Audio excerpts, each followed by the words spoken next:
Je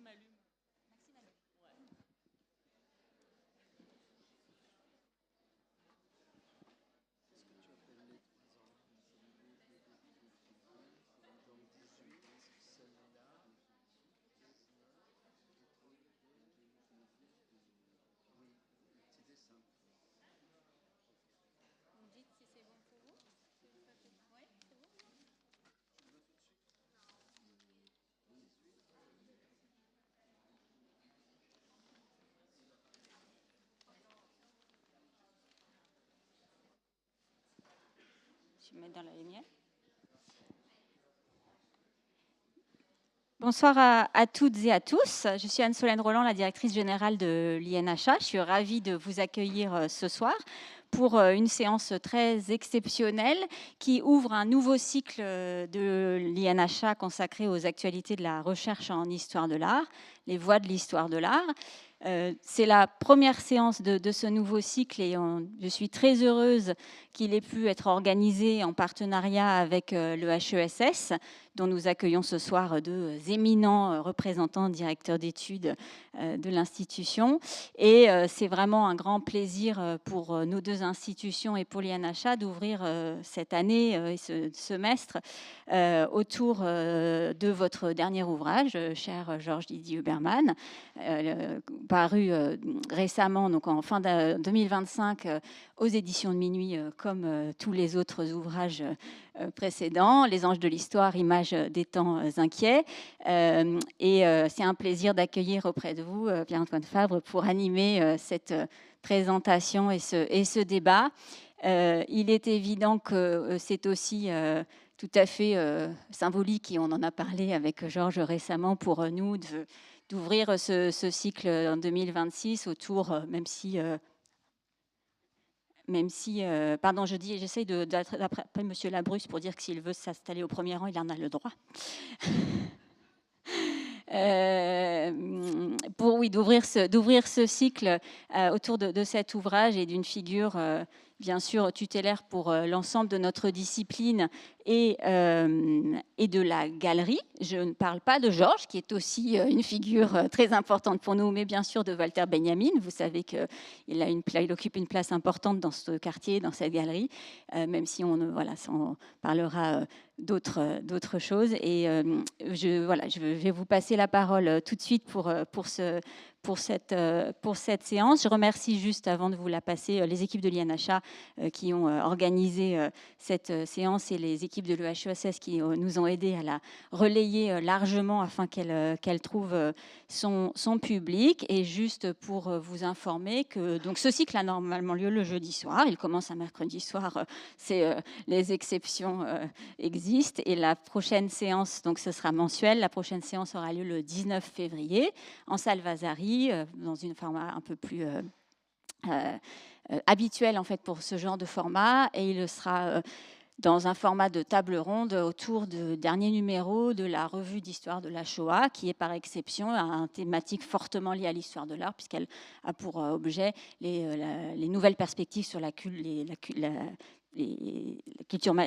objets, les traces matérielles de la Shoah. Donc, si vous souhaitez revenir à l'INHA le 19 février, et avant aussi, parce que, comme vous le savez, il s'y passe beaucoup de choses. Chers tous les deux, je vous passe la parole et merci encore de nous faire l'honneur d'être avec nous ce soir auprès d'un large public.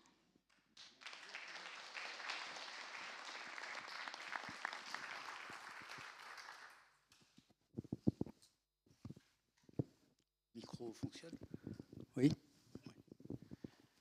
Bien, alors peut-être en exergue un bref, quelques lignes de René Char, Fureur et mystère, quelques lignes qui ne sont pas dans le livre Les Anges de l'Histoire, mais qui sont dans un texte de Michel de Certeau auquel Georges attache beaucoup d'importance dans ce livre.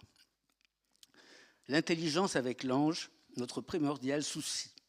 Ange, ce qui, à l'intérieur de l'homme, tient à l'écart du compromis religieux la parole du plus haut silence, la signification qui ne s'évalue pas. Accordeur de poumons qui dore les grappes vitaminées de l'impossible. Alors, au-delà de cet exergue, nous allons procéder de la manière suivante. Je vais je vais successivement, donc j'ai réfléchi et nous avons partagé quatre questions autour des anges de l'histoire. Quatre questions dont je produirai une première brève élaboration. Georges y répondra et nous pourrons ensuite, autour de cette réponse, prolonger le dialogue, et ceci donc à quatre reprises. Il y aura aussi un épilogue que Georges ne connaît pas, mais il connaît tout le reste. Bien, alors si nous ouvrons une première question, c'est une question qui de fait, je pense, s'impose à tous ceux, à toutes celles qui ont fréquenté ces anges de l'histoire de Georges Didier Huberman. Je pense que c'est une question qui porte sur finalement un problème qui touche évidemment le sens du livre, mais qui touche peut-être aussi sa facture, sa forme, et qui porte sur trois images qui pourraient apparaître presque comme trois images récurrentes. Ce ne sont pas les trois mêmes images, mais ces trois images qui provoquent le sentiment d'une récurrence. Trois images dont nous avons ici la première, puis la seconde, puis la troisième. La troisième, c'est la 32, qui est un peu plus loin.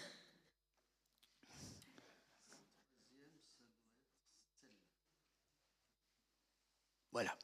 Alors ces trois images ont comme particularité d'être toutes les trois, de renvoyer toutes les trois à l'Angelus de Paul Klee, mais la première est une image en élévation, la seconde, ou en soulèvement peut-être, la seconde est une image descendante, ou une image en chute, et la troisième est une image en instance d'effacement, une image extraordinairement finement dessinée, hein, et presque diaphane.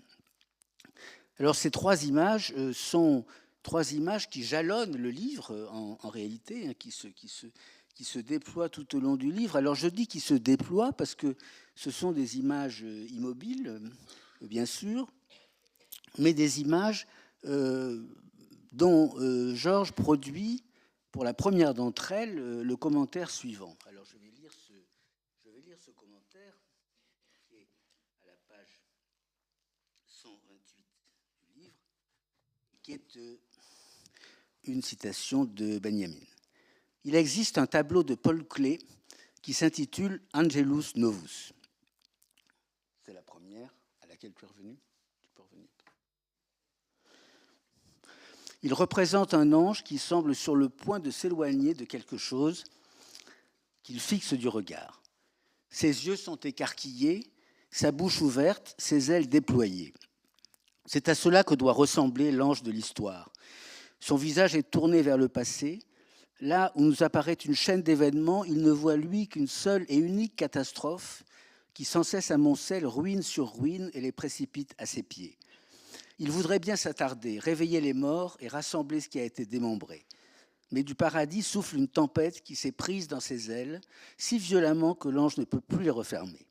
Cette tempête le pousse irrésistiblement vers l'avenir, auquel il tourne le dos, tandis que le monceau de ruines devant lui s'élève jusqu'au ciel. Cette tempête est ce que nous appelons le progrès. Alors, au-delà de ces lignes hein, de Benjamin par lesquelles Georges présente cette image, je voudrais signaler très peu après une brève phrase de Georges qui me semble tout à fait décisive pour comprendre peut-être l'enchaînement de ces images. L'enchaînement de ces images, c'est-à-dire un mouvement contrarié, ce qu'il appelle un nœud de mouvement contrarié. Un nœud de mouvement contrarié qui, d'une certaine manière, provoque finalement l'immobilité de ces images. Une immobilité qui n'est qu'un suspens, qui n'est qu'une neutralisation des mouvements, en quelque sorte. Un suspens, mais un suspens de mouvement qui peut-être Et c'est là, me semble-t-il, et c'est là qu'est ma question, il me semble que ce mouvement interrompu se poursuit, en réalité, d'un bout à l'autre du livre. Ces battements d'ailes, comme tu le dis aussi par Benjamin, se poursuivent et trament en quelque sorte une sorte de mouvement souterrain sous ces images immobiles. Alors ma question, elle porterait sur la signification pour toi de la construction de ce livre à partir de ce nœud de mouvement contrarié qui finalement suspend le temps.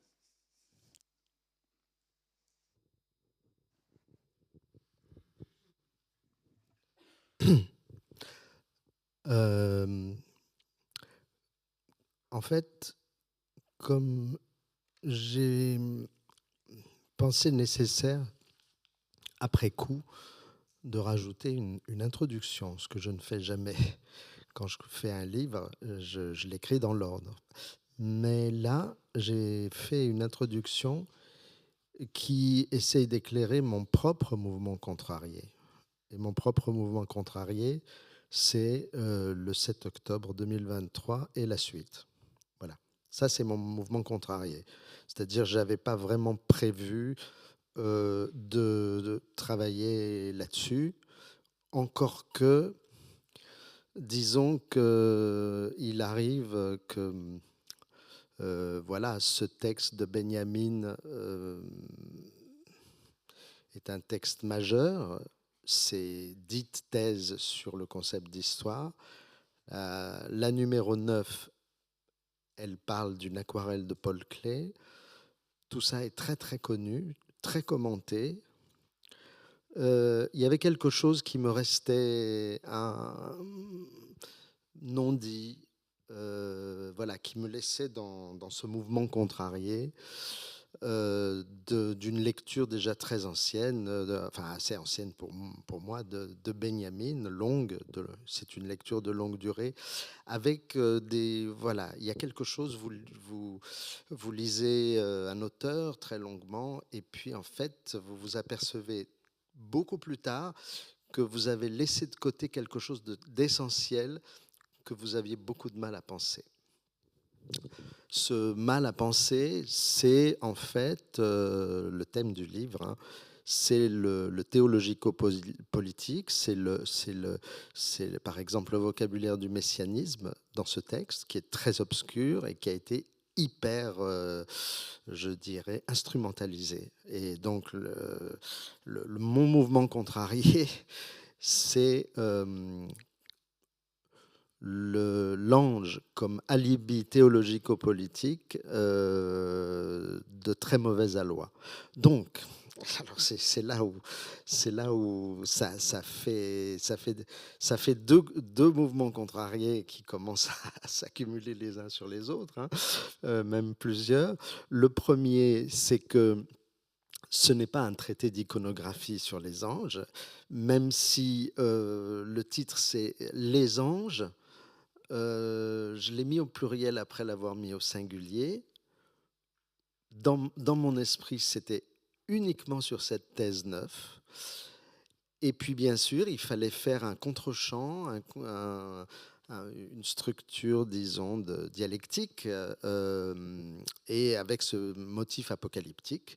Donc, les anges de l'Apocalypse, c'est tellement important que, en effet, au début du livre, il y a une séquence iconographique des anges de l'Apocalypse. Mais je voudrais quand même ouvrir une parenthèse, mais c'est très important. Pourquoi j'ai demandé à Pierre-Antoine de ce dialogue? D'abord parce qu'on a très peu l'occasion de dialoguer. On se connaît depuis très très longtemps. Là, c'est une occasion merveilleuse, mais elle va se prolonger. Et nous nous sommes connus sur les bancs de deux personnes très importantes dans cette histoire d'ange, hein. L'un, c'est Michel de Certeau, qui était une personne importante pour nous deux, et l'autre, c'était Louis Marin. C'est-à-dire une époque où, en fait, par exemple, pour ne parler que de Louis Marin, là, parce que toi, je vois que tu as le livre de Michel de Certeau, donc tu vas plus en parler, mais c'était une époque où on s'occupait beaucoup d'annonciation, tu te souviens. Et donc, l'ange, il est très, très, je dirais, familier au regard occidental. On le voit partout. Quand on est devant une annonciata, on prononce la prière de l'ange, c'est-à-dire qu'on se met soi-même, si on est chrétien, dans la position de l'ange. On dit Ave Maria, gratia plena, c'est-à-dire on prononce les paroles de l'ange. Alors l'ange, il est charmant, il est adorable. On trouve des anges même chez Milou, il a son ange aussi, hein, dans Tintin. Enfin, c'est un personnage familier, l'ange. Et alors, moi, ce qui m'a semblé, c'est que c'est deux choses. C'est que, premièrement, il n'y a pas que ça. L'ange est est un personnage.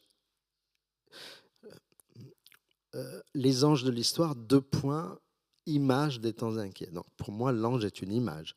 C'est pas un être. Je ne suis pas croyant. Je ne crois pas aux anges. Ça serait bien, mais bon, j'y crois pas. Donc, c'est un personnage familier. Le mot veut dire messager. Il apporte un message, il apporte une nouvelle, la bonne nouvelle évangélique. L'évangile, c'est la bonne nouvelle. Angelos, l'ange, le messager de Dieu. Je transforme un peu la traduction parce que l'angelos, il apporte ce qu'on appelle, nous, une bonne nouvelle. Ça pourrait se traduire aussi, comme tu le sais, le bon ordre, l'ordre venu de Dieu. Dieu donne l'ordre, que le Verbe s'incarne. Et puis toi, Marie, tu comprends pas du tout ce que dit l'ange, tu dis quo modo, tout ça, tu te poses des questions, mais tu vas obéir et tu vas porter le Fils de Dieu dans ton ventre. Et puis voilà, c'est un ordre en fait, c'est un ordre. Les anges apportent des ordres. Et alors, on a cette espèce de grande contraste entre l'ange absolument charmant et émouvant et inattendu, justement, c'est le terme de Michel de Certeau. D'une part, d'autre part, les anges de l'Apocalypse qui sont proprement effrayants puisqu'ils détruisent un tiers de l'humanité, hein, quand même, c'est pas rien. Et puis il y a cet ange, que, au bout du compte, je considère pas du tout comme un ange. C'est-à-dire, c'est un petit bonhomme plutôt qu'un ange. Alors, ce que je peux résumer, c'est de dire qu'il fallait, avec ce projet, défaire, ne pas entrer dans la fascination de l'historien de l'art qui a envie de faire de l'iconographie et qui va prendre tous les anges. Ben ça a été fait très bien ou très mal, mais ça a été fait. Non, prendre juste l'ange contre lequel celui-là travaille, c'est-à-dire les anges de l'Apocalypse, et donc interrompre une série iconographique, ne pas faire de l'iconographie. Mais d'autre part, puisque la description de Benjamin intervient dans un texte conceptuel, dans un texte où il est question de philosophie, de dire que la plupart des commentaires sur ce texte absolument central de notre modernité ont complètement omis le fait de regarder cette aquarelle. Donc un objet singulier, un objet sensible, avec, et puis j'aime beaucoup comment tu l'as présenté. Oui, il y a 3 mouvements au moins, complètement différents, avec leurs contradictions. Mais c'est-à-dire, c'est une singularité. Bien sûr, elle ne se comprend que dans la série des Anges de Paul Klee. Donc c'est pour ça qu'il y a d'autres illustrations. Mais est-ce que je réponds à ta question là?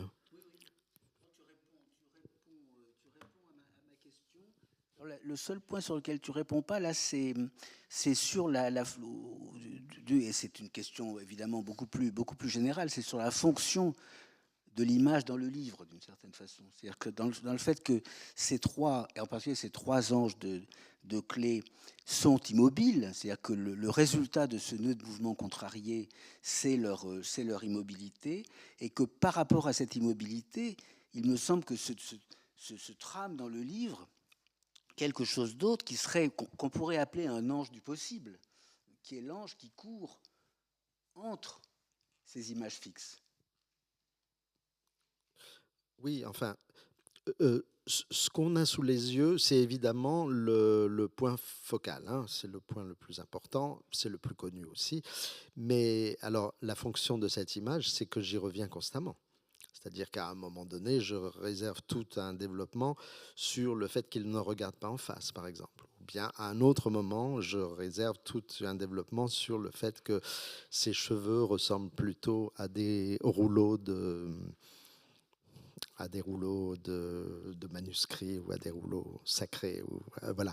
Que ses mains ne ressemblent pas à des mains, que ses pieds ne ressemblent pas à des pieds, qu'il a un drôle de truc au niveau du cœur, il a des dents un peu comme ça, comme un gosse qui n'est pas encore allé chez l'orthodontiste.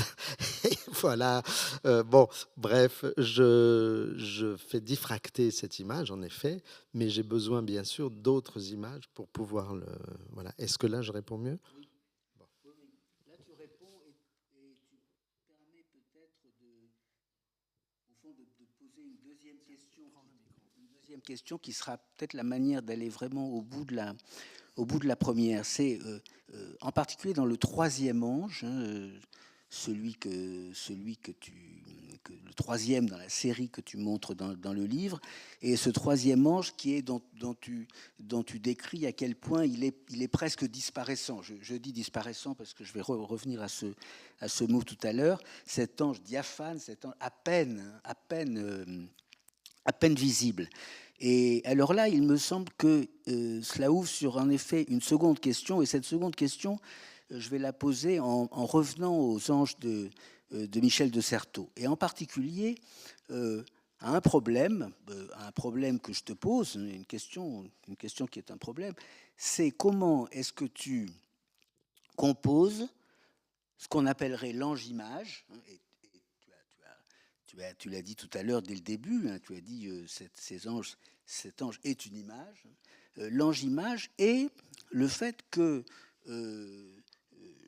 chez Michel de Certeau, auquel par ailleurs tu renvoies beaucoup dans ce livre, chez Michel de Certeau, l'ange est, je dirais, plus radicalement un ange-langage qu'un ange-image.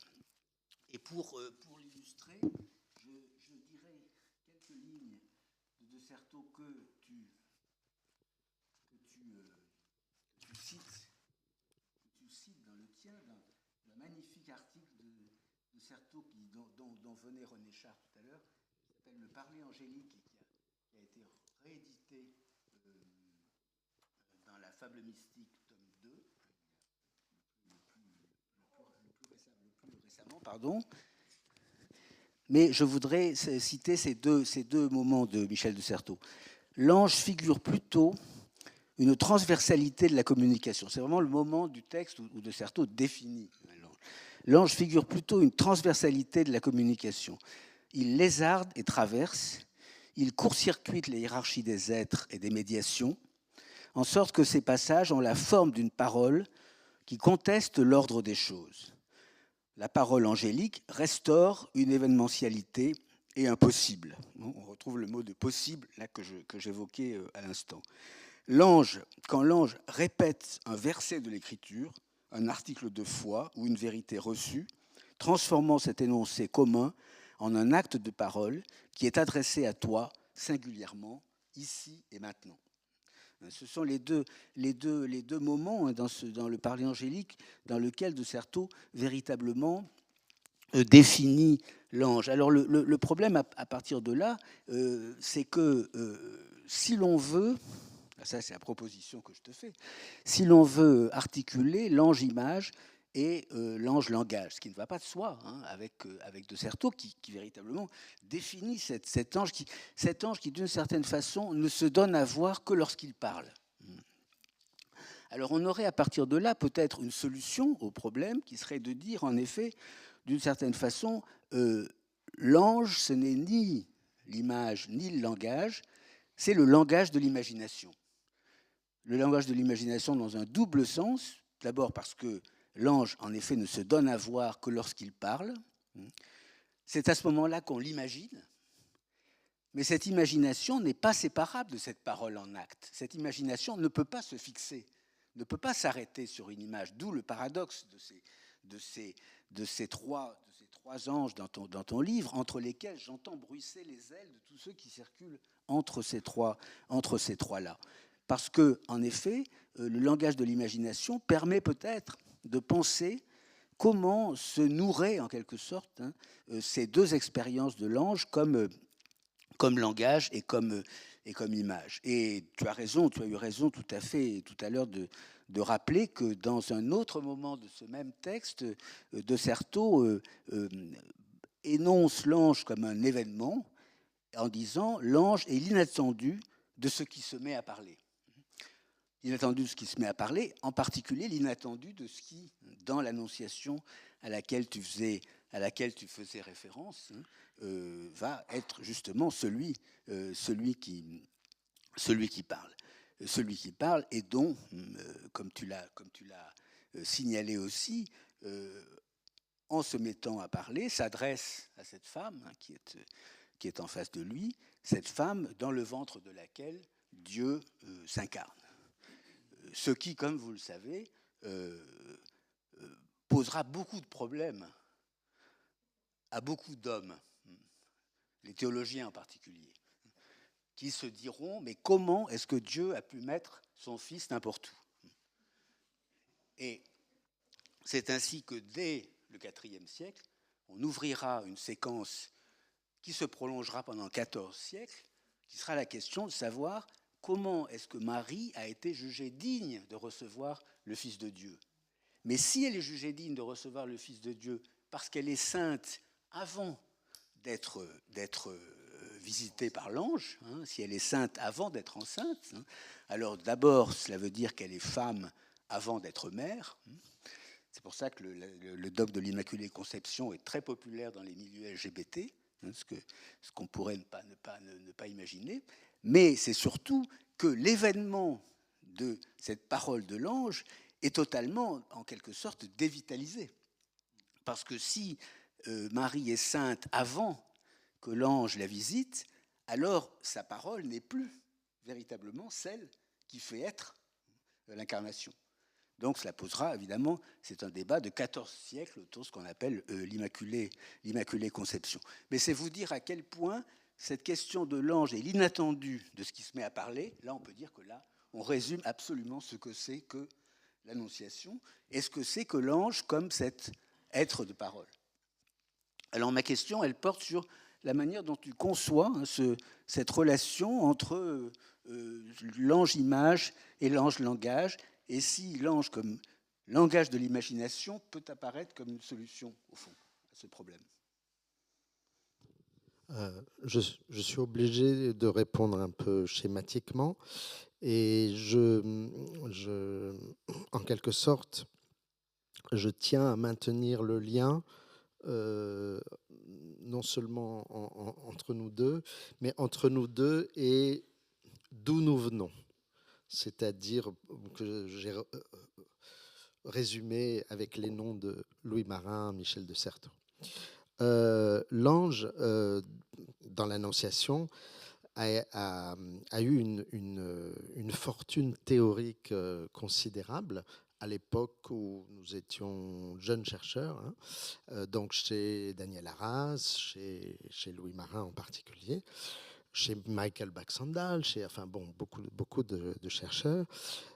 Pourquoi c'est si fascinant? Parce que c'est une image qui vous parle de l'efficacité du langage.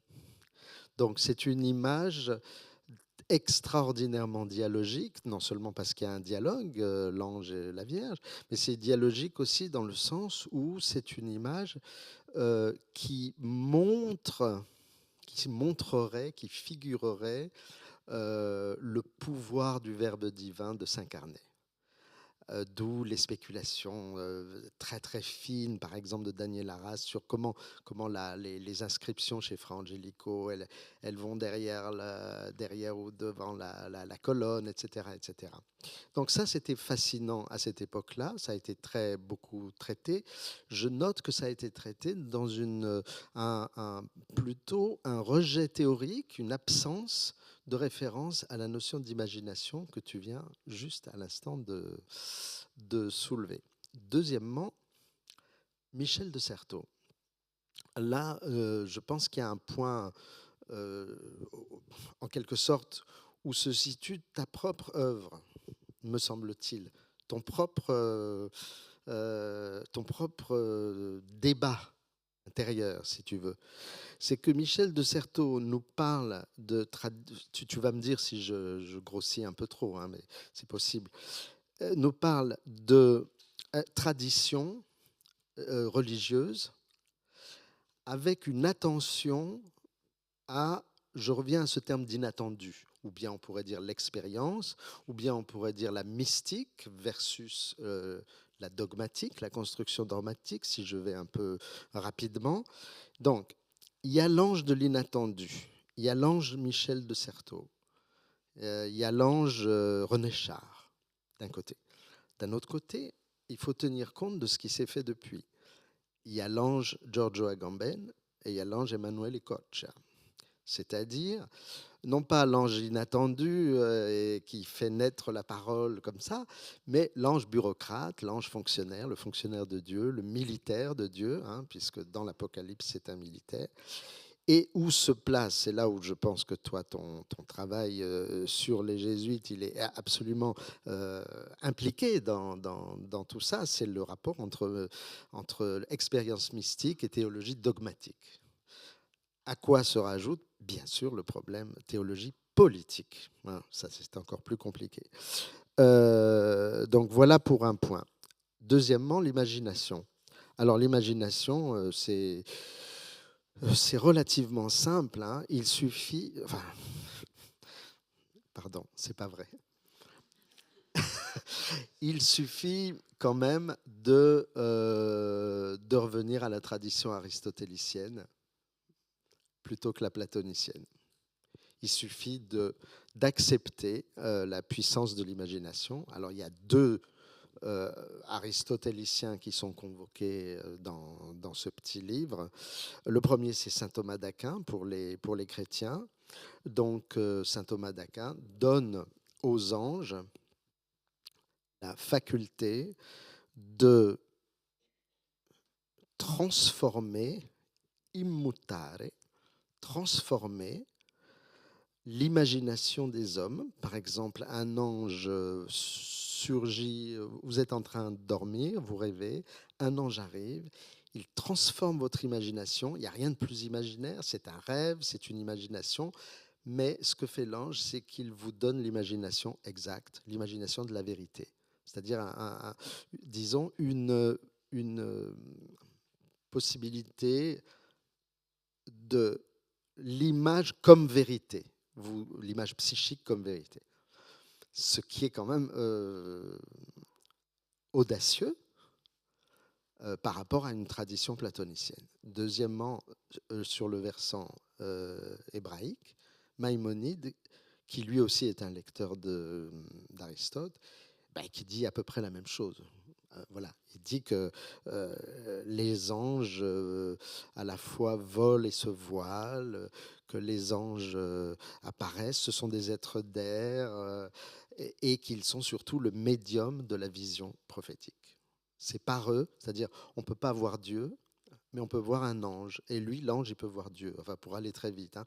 Donc il est le médium de la vision divine et en particulier prophétique. Bon, voilà. La grande différence, parce que la polémique, il y a une polémique dans ce livre. La polémique concerne, comme je te l'ai dit tout à l'heure, j'avais été très intimidé par ce mot messianisme chez Benjamin. Je ne savais pas quoi en faire. Giorgio Agamben l'a pris complètement. Lui, il a foncé là-dedans. Et il l'a interprété de façon unilatéralement paulinienne, c'est-à-dire chrétienne.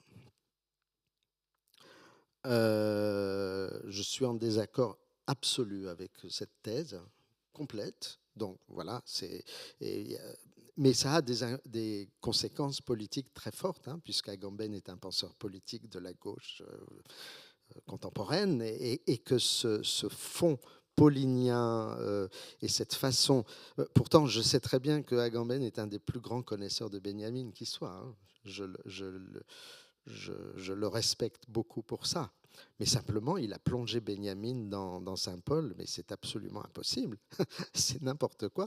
C'est une façon de christianiser, de heideggerianiser, voilà, c'est moi ce que je dis. Dans la tradition juive à laquelle Benjamin lui-même se réfère, hein, à plusieurs reprises, il dit à ses amis, il dit, vous voyez cet ange de Paul Klee, c'est mon ange juif. Mais qu'est-ce que c'est qu'un ange juif? Voilà. Donc là, il fallait se poser des questions dans une tradition différente de la tradition que nous connaissons, nous, historiens de l'art, parce que les anges sont chrétiens en général quand ils sont représentés en peinture.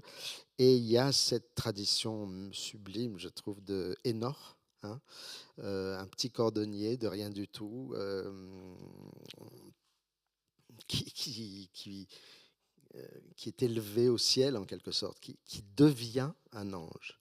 Et là, c'est magnifique, parce que c'est le mouvement exactement inverse de l'incarnation chrétienne. L'incarnation chrétienne, c'est le Verbe descend dans la chair. Et là, c'est un cordonnier qui va devenir le plus grand des anges de Dieu en montant. Comment il fait ça, je ne sais pas, mais voilà. Donc, il y a des modèles différents. Et tout cela n'est pas sans conséquence sur la façon de faire de la politique aujourd'hui, puisque, comme vous le savez, la plupart des hommes politiques les plus détestables s'autorisent de Dieu dans le monde. Voilà. Les ministres messianiques en Israël, le Hamas, Donald Trump, Poutine, je ne sais pas, en Turquie, voilà. Donc, il faut savoir aussi qu'est-ce qu'on fait avec la façon théologico-politique de faire de la politique. Pardon, je vais trop vite peut-être. Tu voulais me poser ça à la fin comme question? Non, très bien, mais très bien, d'autant plus que ça va nous permettre de revenir à ce moment en particulier où tu cites Maïmonide et d'y revenir, mais par un biais peut-être différent. Alors peut-être simplement là pour clore ce deuxième chapitre. Alors, effectivement, je te suis tout à fait reconnaissant d'évoquer mes travaux sur ce sujet-là, parce que le problème justement de la parole imaginante, comme solution du rapport entre image et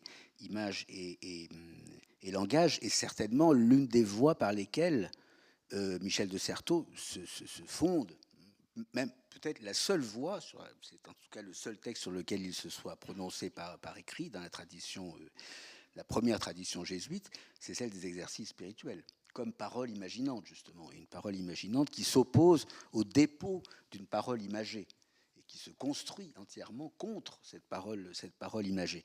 Mais alors on va revenir à ce rapport entre parole imaginante et parole imagée, mais je voulais aussi qu'on pourrait peut-être aussi répondre à Agamben et à Coccia, puisque tu as évoqué Coccia, qui est un collègue. On peut lui répondre par Pseudo-Denis l'Aréopagite, tel que tu le fais figurer dans ton livre, parce qu'il y a tout de même un moment magnifique sur le Pseudo-Denis, lorsque tu dis c'est par l'entremise des anges, hein, en citant Denis, c'est par l'entremise des anges que la grâce de cette connaissance descendit jusqu'à nous. Par exemple, lorsque Gabriel enseigna à Marie qu'en elle s'accomplirait le mystère théarchique de l'indicible incarnation. Alors j'ai évoqué tout à l'heure l'immense problème que posait cette incarnation dans le ventre de Marie. Mais ce qui m'importe là, c'est de rappeler aussi ce que tu dis après, c'est-à-dire d'où la hiérarchie interne au peuple des anges eux-mêmes. Alors là, on est dans le Pseudo-Denis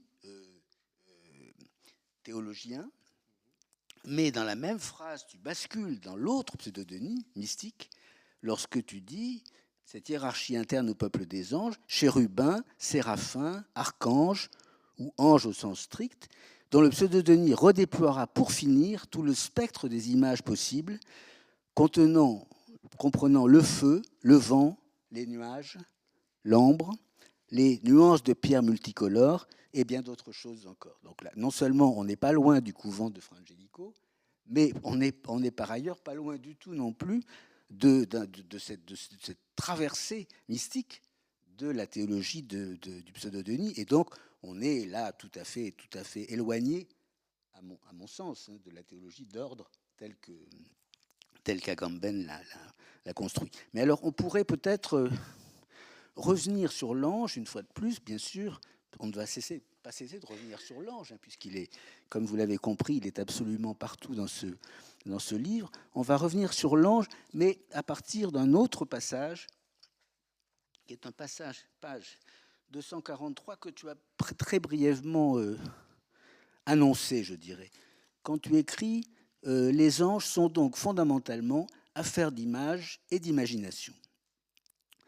Maïmonide le disait à sa façon, ou plutôt de diverses façons.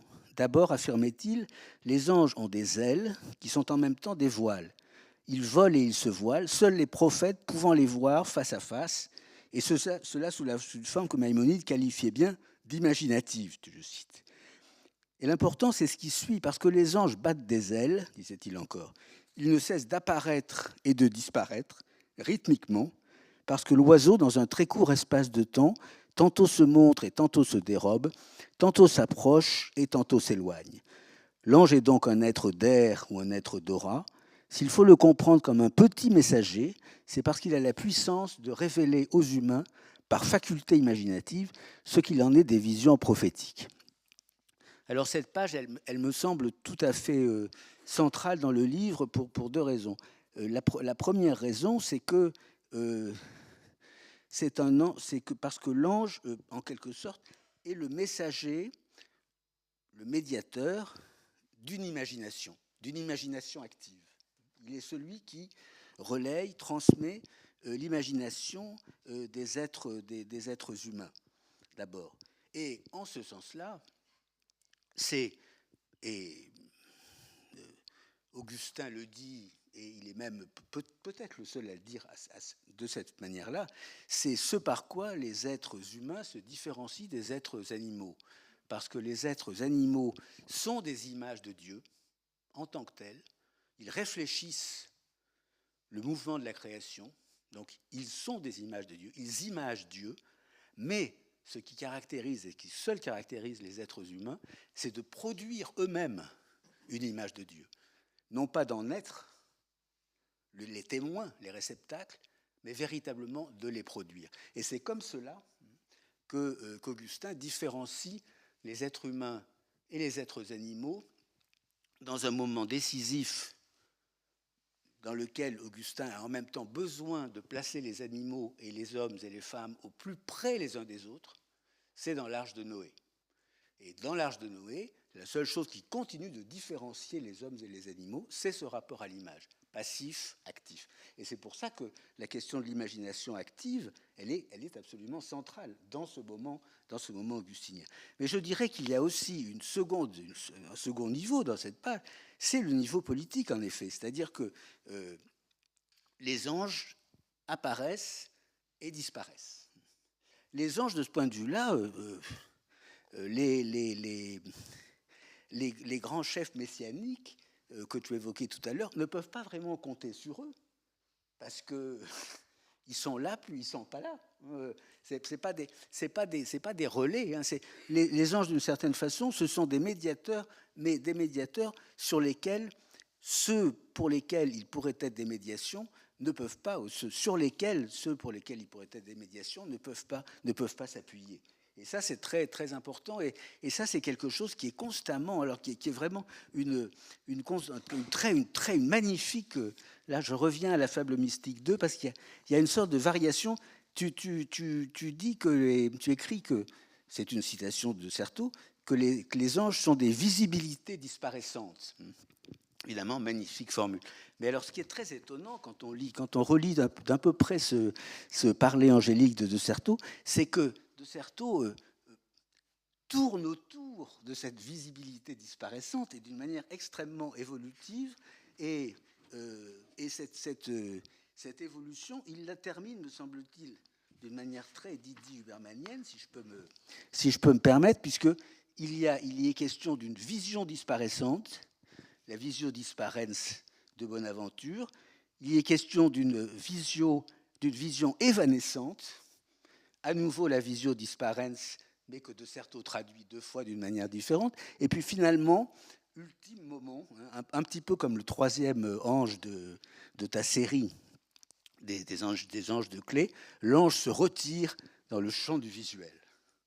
Et le moment où l'ange se retire dans le champ du visuel, là on atteint d'une certaine façon l'ultime moment de cette disparition.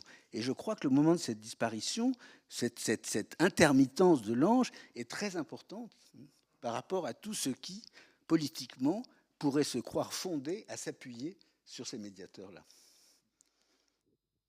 Merci beaucoup pour ta remarque. Alors, cette histoire d'apparition-disparition, c'est le paradigme du papillon. Hein. Le papillon, quand il s'éloigne, il bat des ailes, donc vous le voyez très mal.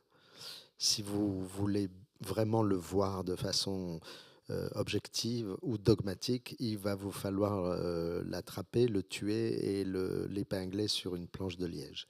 Donc, c'est un choix où vous le laissez vivre et vous ne le voyez pas très bien, c'est-à-dire vous le voyez battre des ailes, c'est-à-dire apparaître, disparaître sans arrêt. C'est le paradoxe du phalène, quoi, de la phalène, où vous décidez de le capturer. L'ange, c'est pareil. Avec les anges de la civilisation occidentale chrétienne, on a une sorte de piège, parce qu'on les voit partout, ces anges. Donc ils sont extrêmement visibles. Ils sont dans l'iconographie, puisqu'on est dans un institut d'histoire de l'art, ils sont extrêmement visibles. On les voit partout et on les voit peut-être trop.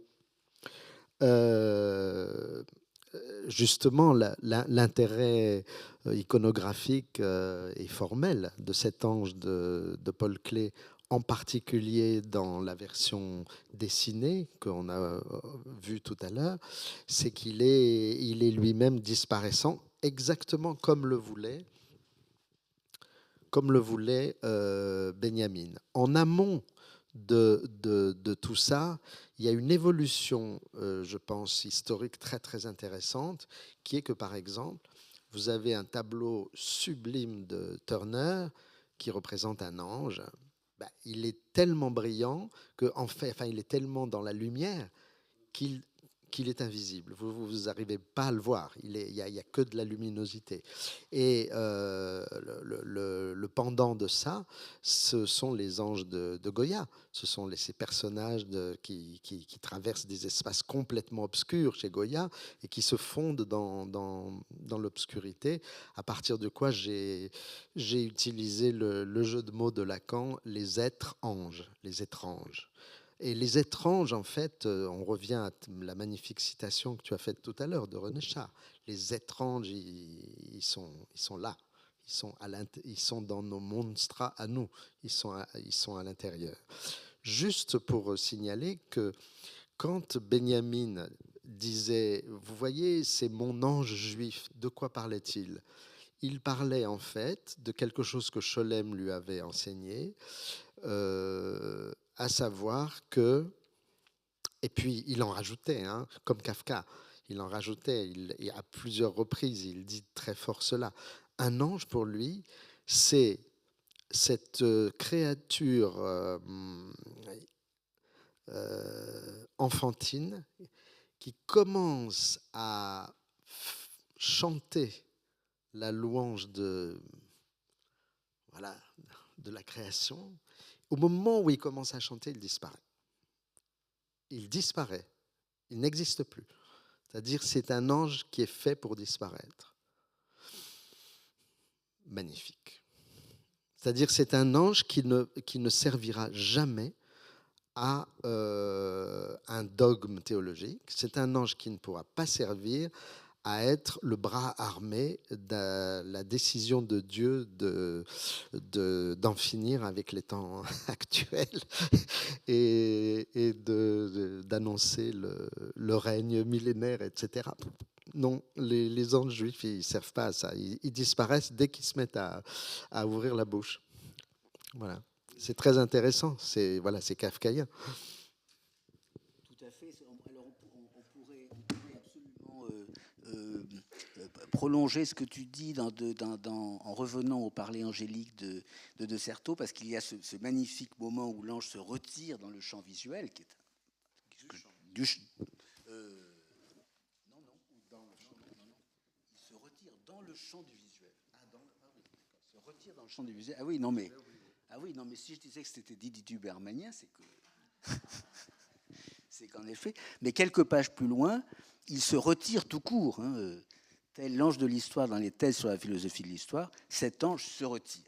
C'est le dernier mot de Certeau sur ce retrait. Alors c'est peut-être un dernier mot qui peut nous permettre d'entrer très rapidement, parce qu'on n'a plus beaucoup de temps, dans ce quatrième épisode de notre conversation, que je vais introduire par un dernier de tes textes. Lorsque tu dis s'il existe quelque chose comme un ange de l'histoire, là je reprends directement la suite alors il faut le comprendre comme un être inquiet du temps, ce que nous sommes tous au fond, non seulement au sens éthique de l'inquiétude, mais encore au sens corporel, kinesthésique, gestuel. Les anges ou les prophètes, tels que Jonas ou Benjamin, ne tiennent jamais en place.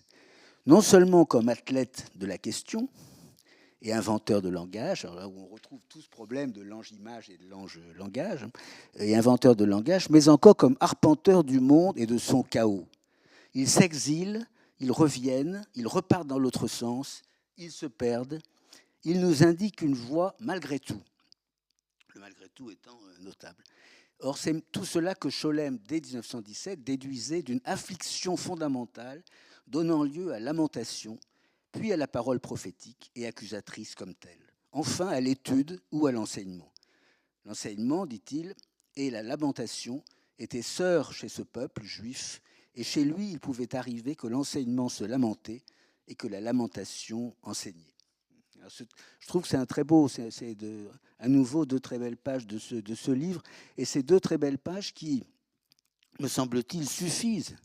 Et là, je prolonge directement ton propos politique de tout à l'heure, qui suffisent à démanteler en quelque sorte, ou à décomposer cette sorte de triangulation infernale de la théologie, de l'histoire et de la politique. C'est-à-dire que c'est vraiment un moment dans lequel l'histoire se trouve en quelque sorte soustraite à ce qui serait la figure d'une linéarité, puisque cet ange va de tous côtés, dans tous les sens, et cependant malgré tout, d'une part, et d'autre part, écarte également le théologique et le politique, puisque l'ange n'est absolument pas une figure de théologie politique. Et pour finir, avant de te redonner la parole à Michel de Certeau, il y a un texte de Michel de Certeau qui est peu connu parce qu'il a été édité en 1978 dans l'édition d'un colloque militant Christianisme et Révolution. C'est un texte qui s'appelle en 1968 Construction révolutionnaire et violence. Et c'est un texte très, très passionnant à relire aujourd'hui, dans lequel de Certeau écrit ceci. Alors je vais le dire, c'est un texte qui est d'une très magnifique ironie, à mon sens. De Certeau écrit « J'avoue, évidemment, un prêtre qui dit qu'il avoue, il y a une sorte d'ironie confessionnelle qui n'échappera à personne. J'avoue que je suis un peu réticent vis-à-vis d'une politique tirée de l'Écriture sainte. Nous en avons des exemples dans le passé, depuis Bossuet et d'autres. C'est cette façon de tirer immédiatement de l'Écriture un certain nombre de formulations, d'impératifs politiques. Cette politique tirée de l'Écriture sainte, nous la retrouvons encore sous une forme plus élaborée dans les mouvements qui prétendraient, à partir d'une doctrine chrétienne, déterminer ou organiser une politique. Il n'y a pas à conclure d'une lecture de l'écriture un type particulier de politique.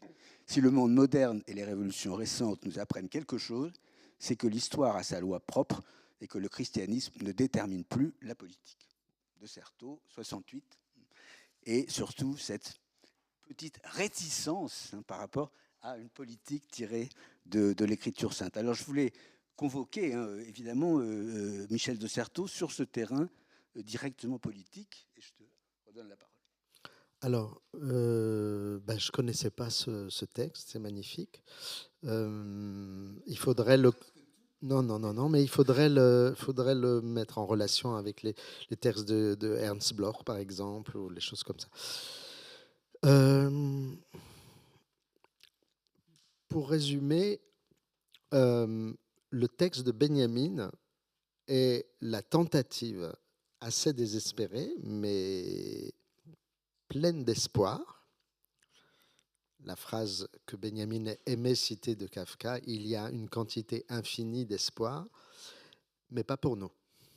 C'était ce qu'il disait dans les années 30, à partir du moment où, après avoir essayé de fuir l'apocalypse de la Première Guerre mondiale, il a dû fuir l'apocalypse de l'arrivée de Hitler au pouvoir et ensuite l'apocalypse de la Seconde Guerre mondiale.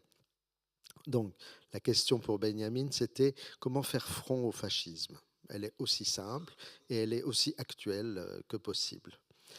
Sa réponse, elle est évidemment très complexe dans la mesure où sa réponse, elle est une invention. C'est pour ça que c'est un texte génial. C'est une invention destinée à défaire les conformismes religieux, c'est-à-dire le conformisme de l'apocalypse chrétienne, le conformisme même de son ami Scholem, et c'est pour ça que Scholem, ils n'arrêtent pas de s'engueuler et tout ça, parce que Benjamin est en train de décomposer le conformisme de juif orthodoxe en quelque sorte.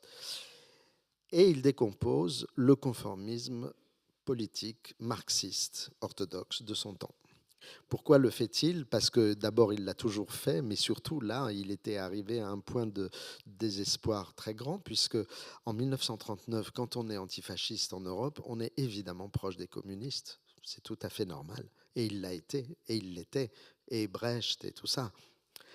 Mais simplement, en 1939, il y a le pacte germano-soviétique.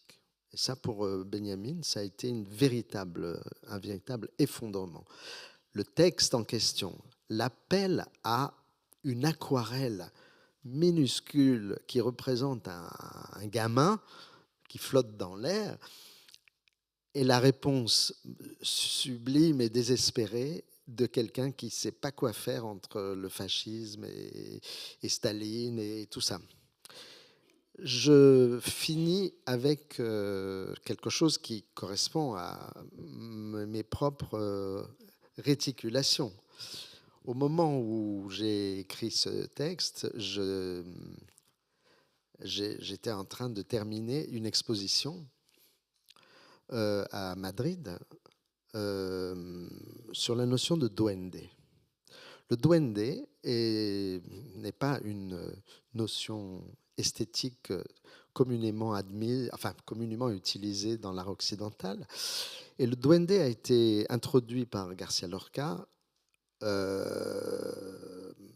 par différence avec, premièrement, la muse.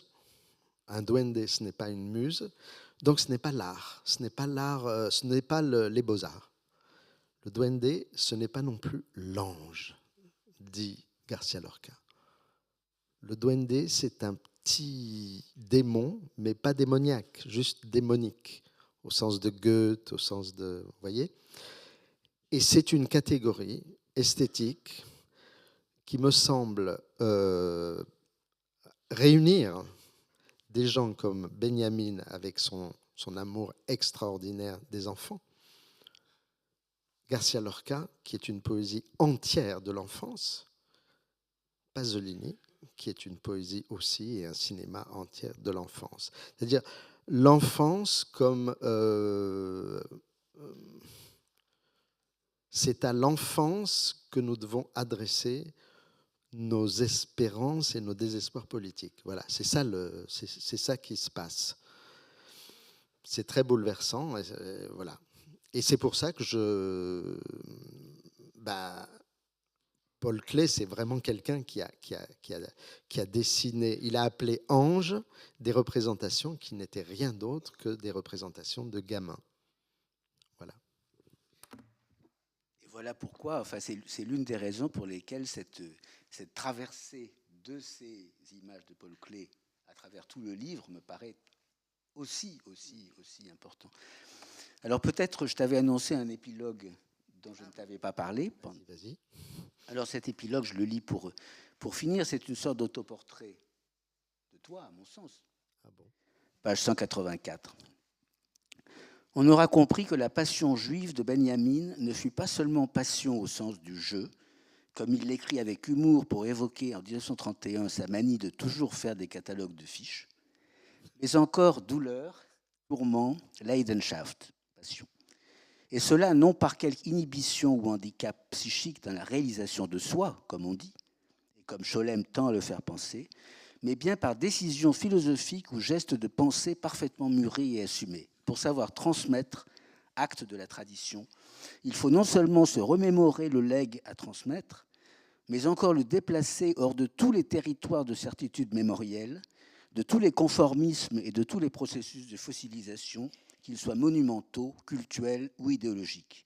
Il faut se remémorer une tradition, la juive en l'espèce, savoir où et comment la refendre, la mettre en éclat, ces petites choses qui brillent, les lucioles par exemple, qui s'éparpillent et qui disparaissent, à la fois pour la diffuser et à déconstruire.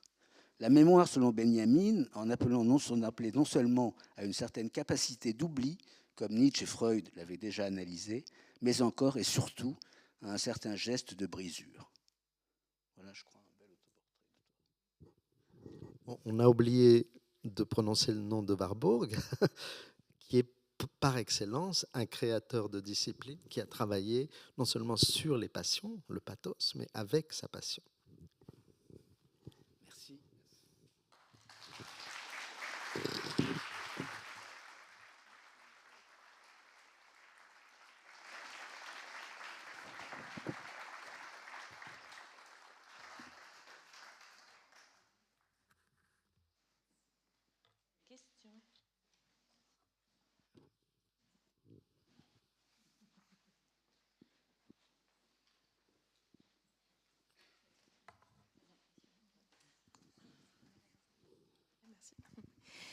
Merci infiniment pour ces discussions très riches. C'est délicat de prendre la parole après l'ampleur des problèmes actuels et des questions qui ont été soulevées.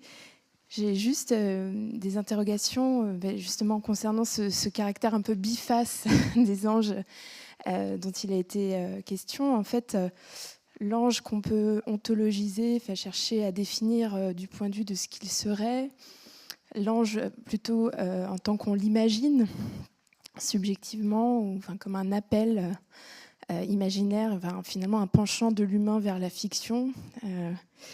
Et effectivement, dans ce que vous avez soulevé, il y a aussi cette question de l'instrumentalisation de l'invisible comme ce qui en pouvoir, ce qui produit puissance, ce qui fait socle. Et j'ai été moi-même amenée à me poser certaines de ces questions au travers de mon travail de thèse, puisque j'ai travaillé sur un texte qui s'appelle « La Nouvelle Apocalypse », qui a servi d'instrument prophétique au début de la Renaissance pour mettre en scène une milice céleste dans laquelle les 7 anges de l'Apocalypse de Jean se voyaient individués, nommés, un peu à la façon de personnifiés finalement, et se rapprochaient très dangereusement des humains pour coloniser le Nouveau Monde, mais exactement au moment où on l'évangélisait. Et donc, voilà, j'ai trouvé beaucoup d'écho à toutes ces problématiques dans ce que vous avez mentionné quant au problème du messianisme et de son instrumentalisation politique aujourd'hui. et aussi la nécessité pour la gauche de repenser finalement l'usage qu'elle a pu faire ces 20 dernières années du théologico-politique. Et voilà, la question aussi qui m'a vraiment intéressée dans les formulations qui ont été soulevées, c'est celle de la visio disparens de Bonaventure qui a été évoquée par Pierre-Antoine Fabre et que je ne connaissais pas. Et voilà, j'aurais aimé en savoir davantage sur cette question de ce qu'il désigne par là et aussi ce qui pourrait, peut-être pour adresser aussi la question à Georges, être cette disparition qui concerne donc ce battement de phalène donc de l'ange tel que je pense vous le définissez dans votre ouvrage. Voilà, je vous remercie.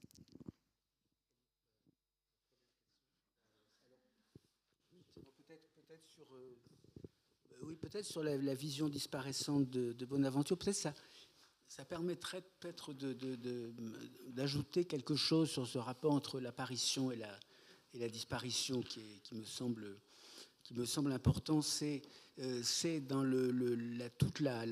ce qu'on pourrait appeler, alors dans Bonaventure, on participe vraiment de ce qu'on a évoqué dans d'autres passages, hein, c'est-à-dire cette forme d'intermittence ou cette forme d'invisibilisation, c'est-à-dire tout ce qui véritablement entre l'ange-image et l'ange-langage ne cesse de se mouvoir. Mais je pense qu'il y a aussi quelque chose d'important qui est le sens de la disparition. Il ne faut jamais oublier que l'un des plus terribles tortionnaires de l'Argentine des années 70 s'appelait l'ange de la mort, le colonel Ortiz. Et que tout un travail qui peut se faire aujourd'hui porte justement sur ce que c'est que la disparition.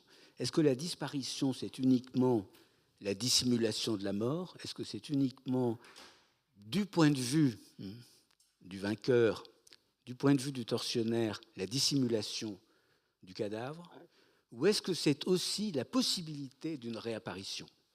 Et je pense que dans l'essor extraordinaire de ce mot dans toute l'Amérique latine de la fin du XXe siècle, il faut entendre la disparition dans ce double sens. C'est-à-dire non pas simplement comme le maquillage de la mort, mais comme l'hypothèse, la possibilité d'une réapparition ou d'une résurrection. Et quand je dis d'une résurrection, c'est en particulier dans une Argentine dont un certain catholicisme ici se retournerait contre le catholicisme des tortionnaires, comme vous le savez, extraordinairement actifs et puissants. Donc je pense que dans la politique contemporaine, la méditation sur le sens de la disparition est très importante. Et je pense que c'est quelque chose qui traverse tout ton livre aussi. Alors, de cette réapparition, comment la concevoir ? Il y a en effet deux modèles au moins. Il y en a sans doute plus, mais l'un, c'est la résurrection. Et d'ailleurs, c'est le modèle canonique de l'épistémologie de l'histoire de l'art. C'est Vasari. L'art antique est mort. Il y a eu l'art médiéval qui a fait que... l'art gothique, qui a fait que cet art antique était mort. Et puis l'art ressuscite. Ça veut dire la Renaissance. Tout simplement. C'est un modèle résurrectionnel extrêmement bien figuré dans le frontispice des vies de Vasari. Et il y a un autre modèle plus problématique, plus modeste d'une certaine façon, c'est le modèle de la survivance. C'est-à-dire, il y a des restes. Il y a des restes et avec ces restes, vous allez faire quelque chose. Par exemple, je parlais avant-hier de Heinrich Heine dans mon séminaire, lorsqu'il parle des dieux de la Grèce, les dieux grecs se sont enfuis, les dieux grecs ne sont plus là. Et en fait, il ne pleure pas la religiosité grecque. Il ne la pleure pas, mais il est très joyeux de savoir qu'il y a des survivances, ici et là. Dans une fête populaire, voilà. Donc, la réapparition dont parle Pierre-Antoine pose déjà un problème philosophique de modèle de temps. Voilà.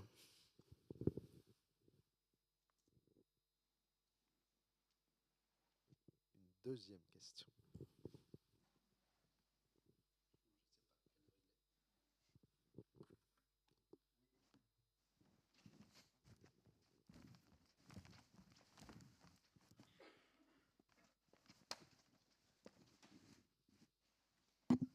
Je voudrais, merci beaucoup pour cet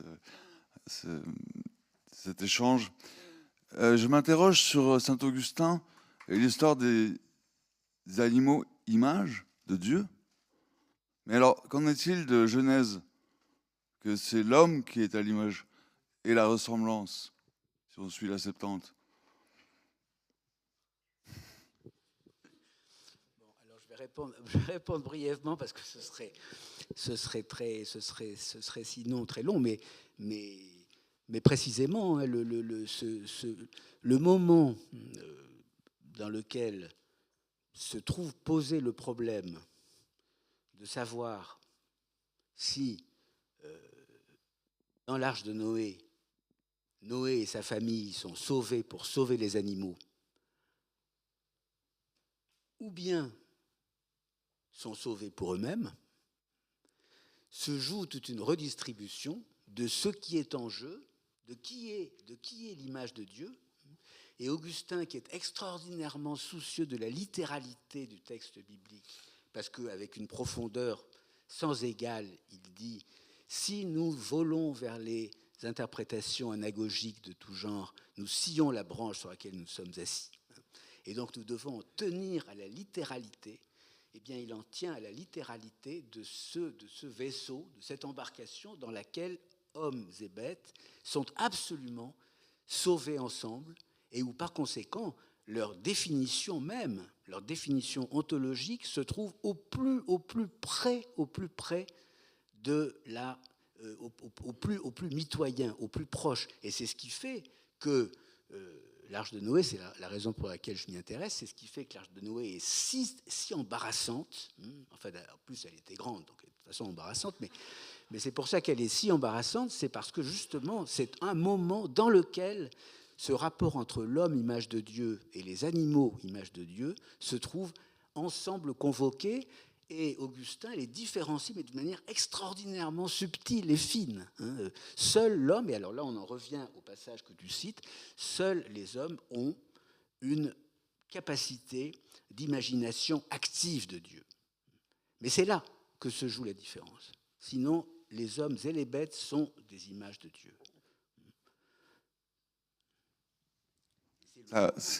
C'est un moment absolument singulier dans toute l'histoire de l'exégèse chrétienne de la Genèse. Oui, ça contredit Saint Maxime le Confesseur. Ah oui, alors ça, je ne vois pas le problème. C'est pas la même anthropologie. C'est pas la même. Ah, là, je vous l'accorde. Là, je vous l'accorde.